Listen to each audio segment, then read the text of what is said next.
Ny alatsinainy fanombohan'ny fampielezan-kevitra dia hitany hetsika ireo komity mpanohana ireo kandida irotsaka ho filoham-pirenena aty Ambositra. Ao anatin'izany dia misy ireo fepetra tsy maintsy arahana. Tsy maintsy atao amin'ny toerana nahazoana lalana ny fampielezan-kevitra izay raha amin'ny republika moa izy dia mazava ho azy fa ny ben'ny tanàna no manome izay fanomezan-dalana izay. Raha amin'ny toerana privé kosa izy dia ny tompony toerana no manome izay fanomezan-dalana izay. Tsy maintsy misy ihany koa ny déclaration préalable na filazana mialoha ny hanaovana fampielezan-kevitra sy ny hanokanana kandida iray.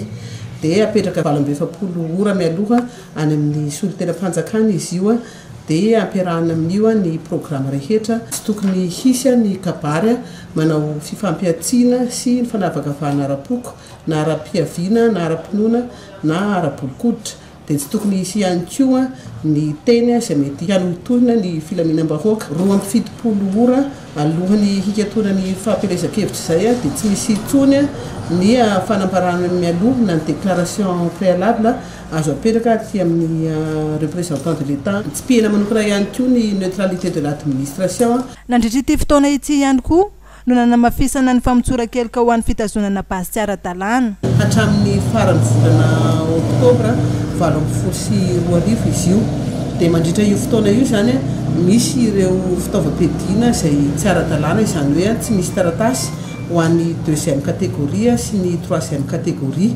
Dia amin'izao fotoana izao zany dia atsoina ireo olona mitazona izany fitaovam-piadiana tsy ara-dalàna izany mba hanatona aty amin'ny préfecture ao amin'ny bureau-ny BSPD hitondra ireny fitaovam-piadiana ireny. Fa ankoatran'izay misy ny basy izay tsy azo tazomin'olon-tsotra tazomina dia ny arme première catégorie izany. Marina fa tsy misy ny arakaraka ho an'izay manaritra sitrapony fitaovam-piadiana ary ho an'ny fampielezan-kevitra dia efa misy ny toerana manokana ametahana ireo peta-drindrina ho an'ny kandida ka no entanina ny rehetra hanaja izany.